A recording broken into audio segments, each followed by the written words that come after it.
Today, there's over 15 million people using Midjourney, but 99% of them are using it wrong if they want to be an artist. So then how are 99% of people using Midjourney today? Well, they're using it to generate images. And that makes sense, right? Most people find it incredibly satisfying, almost addicting to get a disproportionate output to input, and understandably so. And that goes for anything in life. You can see it all over the web with any kind of life hack or fitness trick or weight loss secret. So when Midjourney or other similar tools come along and allow someone with no artistic background to just type in a few words and instantly render a beautiful image, especially unfortunately in the style of an artist they admire who's spent maybe tens of thousands of hours over years perfecting their craft, and they're able to a degree replicate it instantly, it makes sense that that would be incredibly satisfying. Now, I imagine that of the people who would click on a video with this kind of title, there are a few different groups among you. At least a portion of you are probably here just for a couple quick tricks or hacks on how to get better images out of Midjourney. Maybe you don't have an art background, but you've had a lot of fun just kind of playing around with Midjourney and other similar tools, and you want to get better images out of them. And I think that this video will help you achieve that goal, but who I think this video will be much more helpful for are the artists among us who today themselves are even split into two different camps. Maybe on one side, you're an artist who's a bit on the fence still. You're trying to navigate all of the ethics and discussions around whether you should or should not incorporate AI into your toolset. I want to say up front that I won't be covering that in this video, and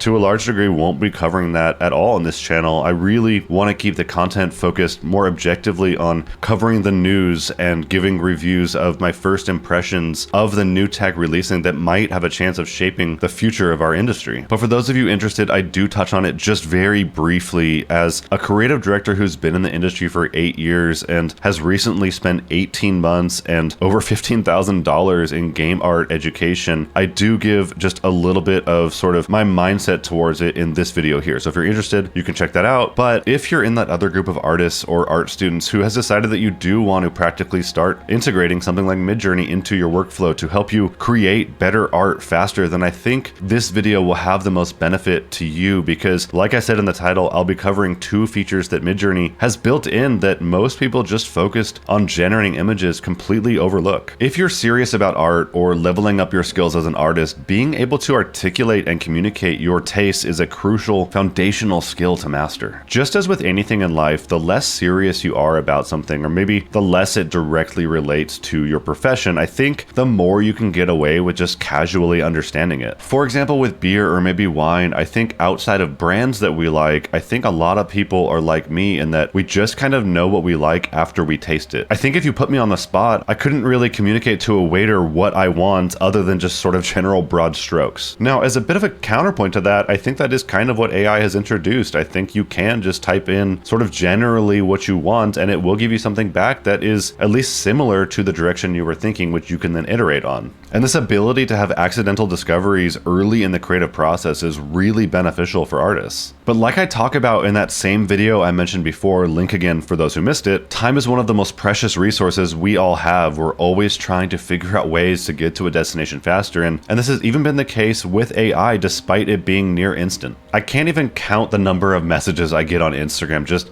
asking me for my prompts. My hunch is that most of these people just have come across my Instagram or profile and they are those casual users that I mentioned earlier and they just want to get a similar result quickly. And if you're in that group and are just doing this for fun and do want to create images that are very similar to mine, Midjourney has the ability to use images as prompts. You can grab almost all of my images for free on Patreon and just use them as your image prompts. Like, feel free, you have my blessing. I see these remixes of my images all the time on Instagram and honestly, that's okay, I don't mind. I even see other artist profiles using this approach where there'll be a Snoy camera where it's clearly just a Sony camera that's been remixed with some prompts that maybe say cyberpunk or dystopian. And honestly, there are some really nice images and visuals that come out of this. I think that for a lot of people, it can satisfy that itch of, oh, I've always wanted to see a Sony camera in cyberpunk style, or maybe what would this specific brand look like in a post-apocalyptic setting. But if you want to have more control over that aesthetic and to create more intentionally, and as an artist, get to the results you're looking for faster, then it's important to take a moment and pause and stop generating and to learn these two tools that Midjourney has built in, which when used together can create kind of a nice cyclical process, which I'll touch on a bit at the end of this video. But real quick, before I show you these features, I kind of want want to preface them in saying that the reason I want to show you them is that opposed to those 99% of people just blindly prompting and remixing images or remixing art styles, I want to encourage you to reframe Midjourney in your mind not as a new output engine and not as a new render engine to master, but rather as a new input resource that you can use to fuel your ability to communicate and to articulate and to understand your creative taste and style. Now, finally getting into it, the first feature I want to talk about is the describe command, which for artists helps you learn the language of the art that you're interested in. Overall, I think this is good practice, AI aside. It's an evergreen skill that we should all be working to master. But for the context of Midjourney, what's specifically important to learn here is how to better articulate your tastes in a way that Midjourney understands. Now, the second feature helps exactly that. It helps you understand how Midjourney is interpreting your prompts, which is always changing and it's always updating. So it requires you to remain dynamic and to get into kind of a regular flow of improving and always updating your understanding of both descriptions and how they're being interpreted. But before we get to that second feature, let's first dig into this describe command a little bit. Originally released back in April, I believe, the way it works is that you just drop an image that you've captured or found online or maybe downloaded from my Patreon and ask Midjourney to just simply describe it, and it'll spit out a prompt with how it interprets the image. It sounds simple, but what is interesting about this is that if you were to throw this prompt right back into Midjourney, it likely won't give you the same image. Equally, if you create an image with Midjourney and then ask it to describe that image, the prompt it will likely get back to you will be different than the original, at least to a degree. But over time, if you have it describe enough images in a particular style or of a particular subject, you can begin to understand what type of language Midjourney likes to speak and what types of things it recognizes as core components of what makes an image or a style a style. One thing I like to do is that after I get an image out of Midjourney that I like, I cycle it back through this describe command to see if it highlights any styles that I hadn't originally included. Midjourney has a funny way of including kind of shadow prompts that help fill in the gaps that maybe your original prompt didn't cover. I'm sure many of you has seen the debates around that highly contentious four-word combo of in the style of prompts, where if an artist is well known enough, you can just type in the style of that artist and Midjourney will give you back images that highly resemble their style. Without getting into either side of that debate, one thing that I did learn through describing so many images with Midjourney is that it uses in the style of framing to cover much more than just an artist's style. For example, this image that I created using an entirely different prompt, when described by Midjourney, gave me a prompt that mentioned it was in the style of precise nautical detail. I quite literally didn't know this was even a style or something that Midjourney considered a style. Or for example, this one, which is described as in the style of medical core.